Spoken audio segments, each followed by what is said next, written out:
상황이 속기록을 보니까 군사합의 위반이라고 얘기를 하셨습니다. 근데 왜 이렇게 두 분 의견이 틀리죠? 최근 미사일 등 발사는 9.19 군사 분야 합의 위반은 아니다. 그러나 그 취지에는 어긋난다는 취지로 얘기를 한 것 같아요. 실장님, 남북 군사합의 위반과 그러나 분명히 위반이 아니다라고 말을 했습니다. 아니요, 제 속기록하고는 좀 틀립니다. 그렇게 앞으로 단정적으로 그렇게 국방부하고 말씀하시고 답변 기회를 안 주시면 아니요, 저는 이건 계속 공정치 똑같은 못하다고 얘기를 하기 봅니다. 때문에 답변을 들을 거라고 똑같다뇨. 생각하지는 저는 않고요. 의원님이 말씀하시는 내용이 사실과 다르기 때문에 아니, 제 속기록에는 그렇지 속기록을 않습니다. 좀 보여주시죠, 그러면. 저 오늘 시간이 질문이 제약이 돼 있기 때문에 제가 여기서 실장님하고 계속 논란을 벌일 수가 없습니다. 저도 그렇습니다. 뭐 논란 벌리고 싶지가 않습니다. 지금 그 말씀 답변의 태도는 뭔가요? 저를 초선이라고 좀 무시하시는 것 같은데요. 그렇지 상당히 않습니다. 불쾌하다고 의원님이 생각합니다. 오히려 저를 무시하시는 것 같은데요. 어떻게 조선 의원의 발언을 그렇게 몰아세우세요? 자꾸 초선 의원 그렇게 말씀하시는데요. 저도 조선이니까 조선 의원이라고 아니 그랬잖아요. 저도요 의원님 어? 국회에서 딱 한 번밖에 일한 적이 없습니다. 저도 초선 의원으로 끝난 아니 그런데 그래서 제가 오죽하면 제가- 안보실장의 태도가 그러니까 아니, 뭐- 우리는 느낌이 그런 거 아니, 아니에요? 지금까지 조선이라고 제가 무시하는 거 오늘- 하고. 그렇지 않습니다. 그렇게 주장하시면 김 의원님도 저에게 굉장히 잠깐만. 무리하게 저 잠깐만 그렇게 중단하시고 말씀하지 마십시오.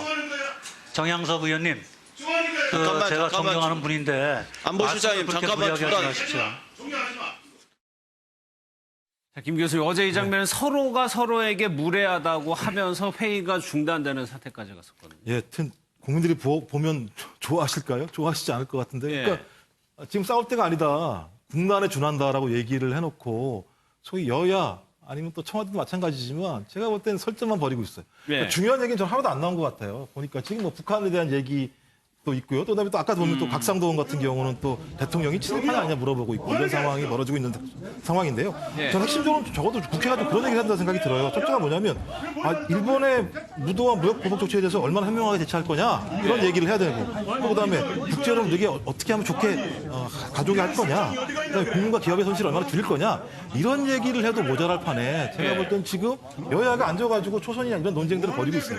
전 제가 볼 때 아까 얘기한 9.19 남북 군사합의 위반이냐 아니냐 이런 문제 같은 경우는 전 예를 들면 해석상의 문제이기 때문에 상당히 많은 아주 치밀한 논의가 필요한 내용들입니다. 저렇게 예를 들면 맞냐 안 맞냐 얘기했냐 말했냐 이런 문제 해결되지 않는 측면이 분명히 있어요. 그래서 내용을 보니까 뭐 예를 들면 그 내용 중에 어떤 게 있냐면 소위 일체 적대적인 행위를 하지 않게 돼 있어요. 그때 일체 적대적 행위에 소위 단거리 탄도미사일이 들어가는지 안 들어가는 건지 이게 문제가 분명히 있고 그다음에 어떤 쌍방이 상대방을 향해서 군사훈련을 진행하는 것 그러니까 소위 말해서 19-2가 소위 북한을 대상으로 한 거냐 아닌 거냐 다행히 많은 논란들이 벌어지는 상황입니다. 예. 이런 벌어진 상황 자체를 갖다가 예를 들면 어떤 장관의 하나의 발언 하나 가지고 맞냐 안 맞냐의 설득의 문제가 아닌 거고요. 어떻게 하면 그 사태를 정확히 파악해서 대응할 것인가의 문제인데 예. 항상 본질은 다 놓치고 쓸데없는 논쟁을 벌여서 소위 자기들의 어떤 정치적인 이익만 도모하려고 하는 거 아니라는 생각이 예, 들기 예, 때문에 예. 제가 볼 때 진짜 저희가 지금 한해 무역 갈등 상황이 있는 건지 아닌 건지 예. 여의도는 그걸 인지하고 있는 건지 아닌 건지 잘 모르겠어요. 아니, 저렇게 회의가 중단이 돼가지고 아까 들어온 영상을 보면은 일촉즉발의 상황이었어요. 강기정 수석이 막 뛰어오는 게 보이죠? 저는 일단 이 좀 사실관계를 좀 보면요. 예. 김연아 의원이 일단 질문 자체를 저는 좀 잘못한 걸로 봐요.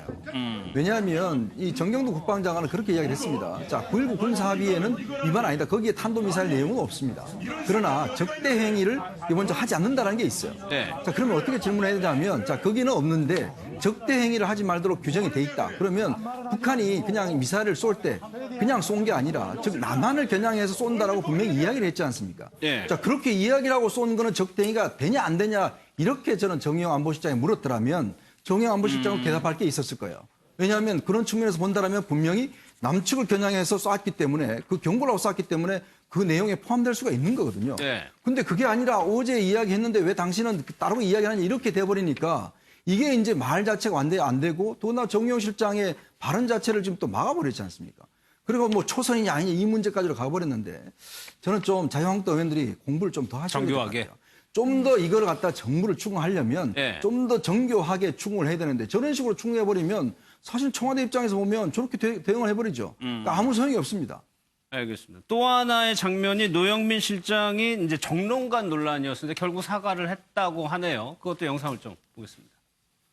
위정을 하고 허위 서류를 낸 부분에 대해서 대통령이 한 거에 대해서 분명하게 밝혀주세요. 지금 말씀하신 것에 대해서 책임지실 수 있으십니까? 그럼요. 여기서 미사- 말씀하지 마시고 아니, 미사- 저기 정론관 가서 말씀하세요. 아니 의원이 제기한 문제에 대해서 정론관 가서 답변하라는 식의 그러한 답변 태도에 대해서 사과해달라는 겁니다. 곽상도 의원의 원인 제공이 유발이 있었다고 저는 생각을 합니다. 서로 그 선을 넘지 않도록 그런 자제가 좀 필요하다고 생각을 합니다. 곽상도 위원의 발언에 대하여 정론관에 가서 하라고 한 제 발언을 취소합니다. 하재경 평론가님, 이 논란은 결국에 노영민 실장이 유감을 표시하면서 뭐 일단락이 됐었던 예, 거죠. 그러니까 이제 질의를 받았으면 자신이 아는 바를 설명을 하거나 예. 뭐 아는 바가 없으면 뭐 더 알아보겠다고 한다거나 뭐 그렇게 했으면 됐을 텐데 뭐 되받아 치듯이 정론관에서 하라고 이것은 뭐 면책 특권 뭐 뒤에 숨지 마라 이런 식의 뉘앙스로 예. 이야기한 것 자체가 별로 이렇게 그 국회의원의 질문을 받는 공직자의 태도가 아니었다. 이게 명분이 없는 것이기 때문에 결국 사과를 할 수밖에 없었고 그러니까 민주당 쪽 인사들이 고 김지태 씨가 계속 언급되는 것에 대해서 굉장히 지금 불쾌하는 것 같습니다. 네. 왜냐하면 김지태 씨가 친일파 명단에 오른 적도 없는데 문재인 대통령이 뭐 친일파 명단에 오른 적도 없는 사람을 빼줬다는 식으로 정치 공세를 한다고 판단하니까 그리고 김지태 씨가 과거 박정희 정권한테 피해를 당한 사람인데 예. 그 피해를 당했던 피해자한테 2차 가해를 가하면서 또다시 뭐 친일파 오명을 씌우고 정치 공세에 이용한다라고 판단하니까 거기에 대해서 민주당 쪽 분들이 좀 격앙된 것 같은데 네. 그렇다 하더라도 이렇게 좀 이 정도를 지키면서 이성적인 대응을 해야지 뭐 박정희 대통령이 뭐 토착외고다 이런 식으로 대응을 한다든지 지리자한테 정론관에서 얘기하라 이런 식으로 대응한다든지 이런 부분들이 좀 지나침이 있는 것 같습니다. 예. 또 하나의 장면이요. 여당 의원의 질의에 이제 좀 중요한 문제일 수도 있는 건데 착오가 있었습니다. 청와대 관계자들이요. 영상을 좀 보겠습니다. 문재인 정부 들어서서 북한이 핵실험 몇 차례 했습니까?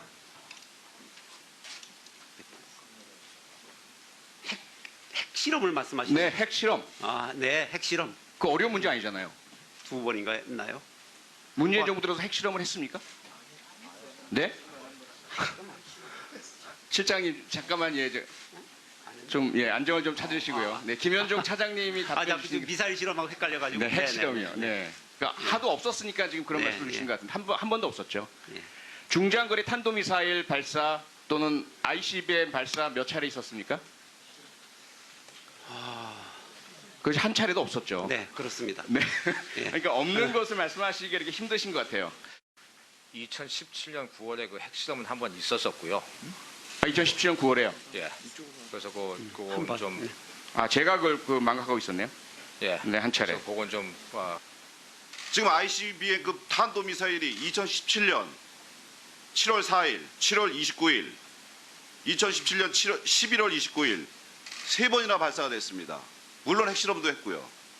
그런데 당연히 알아야 될 분들이 모르시고 그 담당하는 실무자들은 비서실장이 잘못 대답하고 있는데도 가만히 태연히 그냥 입만 다물고. 자, 문재인 정부 들어가지고 핵실험을 몇 번이나 했느냐. 표창원 의원, 여당 의원이 물어봤는데 글쎄 당황하고 바로 생각이 안 날 수는 있어요.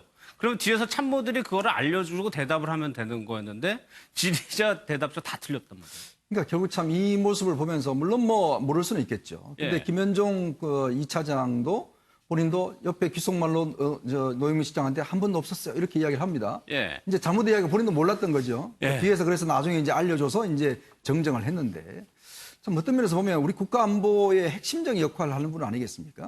자, 그러면 이 정부 들어와서 핵실험 한 차례 그때 당시에 문재인 대통령 굉장히 강력하게 대응하는 성명을 냈습니다. 예. 자, 그 뒤에 ICBM이 3차례 발사가 됐어요. 그래서 평창 올림픽에서 이제 열려서 뭔가 수습이 된 거 아닙니까? 우리가 전쟁 위기가 있다라고 해서 한 거 아니겠습니까? 예. 1년 전의 이야기입니다. 자, 그런 1년 전의 이야기를 지금 의원들이 한 번도 없었죠. 우리 정부 내에. 그렇길 바라는 건지는 모르겠습니다만은. 예. 그러나 우리 국가 안보를 생각하시는 총괄적으로 하시는 분들이 머릿속에 기억이 돼 있어야죠. 저희들도 다 머릿속에 남아 있는데 어떻게 이걸 총괄적으로 하시는 분들이 저렇게 기억이 없다는 것은 오히려 희망적 사고를 하시는 건 아닌지 자, 문재인 정부는 아무것도 없었어. 예. 평화로웠어. 전 정부에서 시끄러웠어. 이런 생각을 혹시나 하고 계시는 건 아닌지. 그래서 과연 지금 현재 어떤 4차례에 걸친 이 미사일 도발에 대해서 과연 제대로 대응할 수 있을 것인가? 예. 라는 부분들에 대해서 좀 더 엄격하게 했으면 좋겠다라는 좀 국민적인 좀 여망도 있는 것 같습니다. 예.